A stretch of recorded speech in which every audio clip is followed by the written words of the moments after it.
अऊज़ुबिल्लाहि मिनश्शैतानिर्रजीम बिस्मिल्लाहिर्रहमानिर्रहीम। नॉली फैक्ट्री के मुअज़्ज़ज़ दोस्तों, अस्सलामु अलैकुम। नाज़रीन इकराम, अगर हम मौजूदा दौर के आलमी मंजरनामे पर नज़र डालें तो हमें तमाम बड़े ममालिक किसी न किसी तरह से किसी जंग की तैयारी में मसरूफ़ नज़र आएंगे।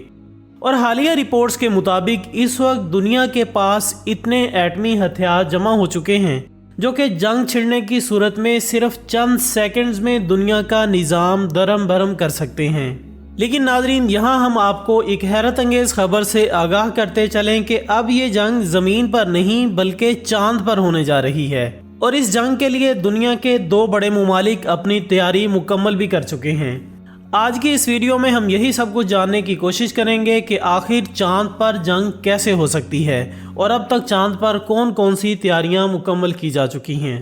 दोस्तों, ये वो ज़माना है जब इंसान ज़मीन से निकलकर चांद पर अपने कदम जमाना चाहता है और हर मुल्क चाहता है कि सबसे पहले वो चांद पर जाकर तरक्की कर सके। लिहाजा इसी मकसद के लिए दुनिया के दो सुपर पावर ममालिक यानी अमेरिका और चीन आमने सामने आ चुके हैं, जो कि हर हाल में एक दूसरे को मज़ा चखाने के लिए सरगर्म हैं। यही वजह है कि चीन ने खला में इस्तेमाल के लिए ऐसे एटमी बिजली घर का प्रोटोटाइप तैयार किया है जो कि 1 मेगावाट बिजली बना सकता है।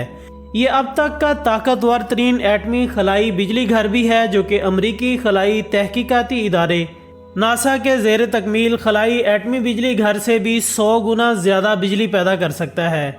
इस मंसूबे पर चीनी हुकूमत की फंडिंग से सन 2019 में काम शुरू हुआ था, जबकि हालिया चंद दिनों में इसने अपने पहले प्रोटोटाइप की शक्ल में अपना पहला संगे मील उबूर भी कर लिया है। चीनी हुकूमत का बज़ाहिर ये कहना है कि ये खलाई घर ख़ास तौर पर उन हालात और मुकामात के लिए मुफीद होगा जहां सूरज की रोशनी या तो ज़मीन के मुकाबले में बहुत मध्यम होती है या फिर इसमें बार बार इतना ज़्यादा उतार चढ़ाव आता रहता है कि शमसी तवानाई पर इन्हिसार नहीं किया जा सकता। चीन का अगला मंसूबा चांद के तारीक हिस्से पर और मरीख तक बड़ी तादाद में खलाई जहाज भेजना है, जबकि याद रहे कि चीन पहले ही सन 2030 तक पहला पैसेंजर जहाज भी मरीख तक भेजने का ऐलान कर चुका है। याद रहे कि अब तक खला में इस्तेमाल के लिए जितने भी एटमी बिजली घर बनाए गए हैं वो सिर्फ चंद सौ वाट बिजली बनाने के काबिल रहे हैं, जबकि 10 किलोवाट से 300 किलोवाट बिजली बनाने के बेशतर मंसूबे अब तक अपनी तकमील के मराहिल तय कर रहे हैं। इस लिहाज से ये दुनिया का पहला एटमी बिजली घर भी है जो कि 1 मेगावाट जितनी बिजली पैदा करेगा।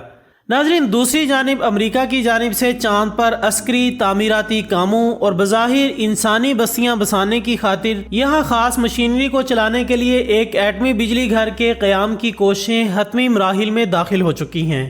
अमरीकी मीडिया रिपोर्ट्स में इंकिशाफ किया गया है कि नासा हर कीमत पर जल्द अज जल्द चांद पर एटमी बिजली घर लगाना चाहता है और इस प्रोजेक्ट के लिए इंजीनियर्स और साइंसदानों से तजावीज़ तलब कर ली गई हैं।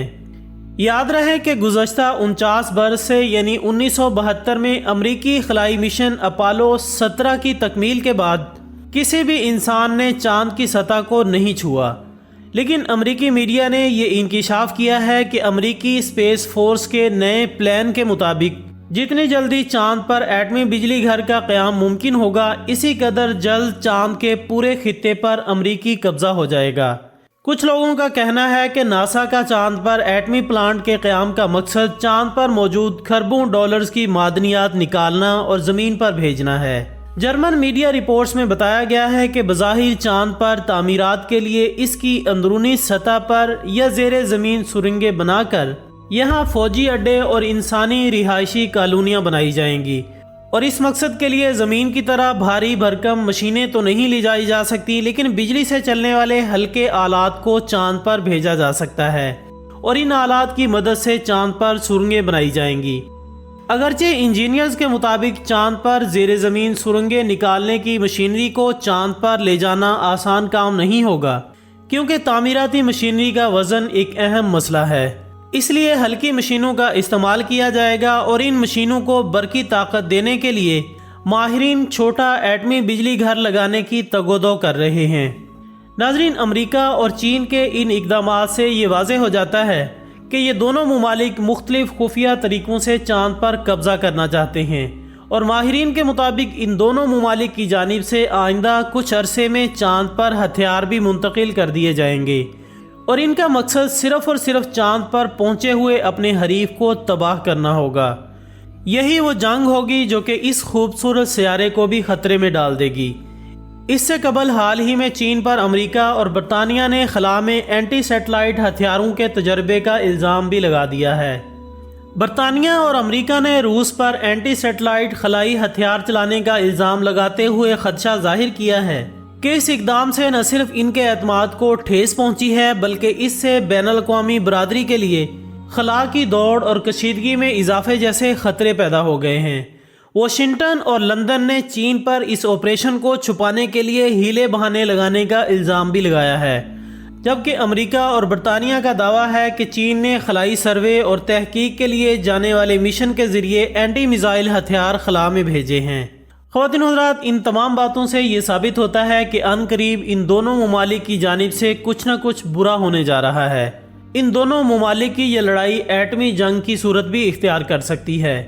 یاد رہے کہ اس سے قبل بھی امریکہ کی جانب سے چاند پر ایٹمی دھماکے کرنے کا منصوبہ بنایا گیا تھا، لیکن وہ کسی وجہ سے کامیاب نہ ہو سکا۔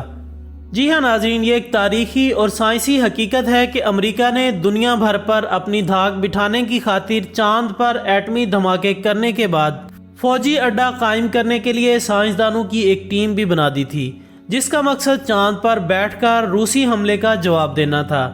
ایٹمی قوت چاند پر منتقل کر کے امریکی فوج اپنے ملک اور عوام کو حفاظت میں لے سکتی تھی۔ امریکہ کی جانب سے جاری کردہ اور ابھی تک خفیہ دستاویزات میں یہ لکھا گیا ہے کہ امریکہ نے روس سے بچنے اور نیچا دکھانے کے لیے چاند پر ایٹم بم بنانے اور وہاں سے روس پر حملہ کرنے کی پلاننگ کی تھی۔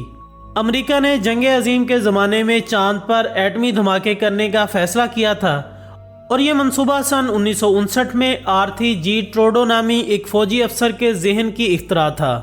خفیہ اداروں کا کہنا ہے کہ یہ ایٹمی دھماکہ اس قدر طاقتور ہوتا کہ اس کی شعاعیں زمین سے بھی نظر آتیں، کیونکہ ایٹمی دھماکے کی روشنی بڑھانے کے لیے سوڈیم کی مقدار بڑھانے کی تجویز بھی سامنے رکھی گئی تھی۔ چاند پر قائم ہونے والے فوجی اڈے کا ڈیزائن اور فوجیوں کی وردی بھی بنا لی گئی تھی۔ ان فوجیوں کے لیے خاص قسم کا لونر سوٹ بھی بنایا گیا تھا، جبکہ خفیہ امریکی دستاویزات میں بھی منصوبے کی تباہی و بربادی کا اعتراف کیا گیا۔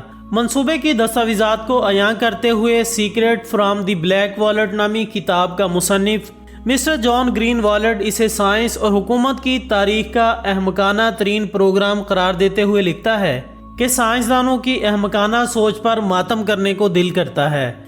مصنف نے 21 لاکھ خفیہ اور ڈی کلاسیفائڈ دستاویزات کا جائزہ لینے کے بعد یہ انکشاف کیا کہ احمقانہ پلان ہونے کے باعث ہی اسے دنیا کی نظروں سے چھپانے کی کوشش کی گئی تھی۔ تو ناظرین، یہ تھی ہماری آج کی دلچسپ ویڈیو۔ ہم امید کرتے ہیں کہ آپ کو یہ ویڈیو ضرور پسند آئی ہوگی۔ انشاءاللہ بہت جلد دوبارہ ملاقات ہوگی ایک اور اچھی سی ویڈیو کے ساتھ۔ تب تک اپنا دوستوں، رشتہ داروں اور گردنواہ کے تمام لوگوں کا بہت خیال رکھیے گا۔ اللہ حافظ۔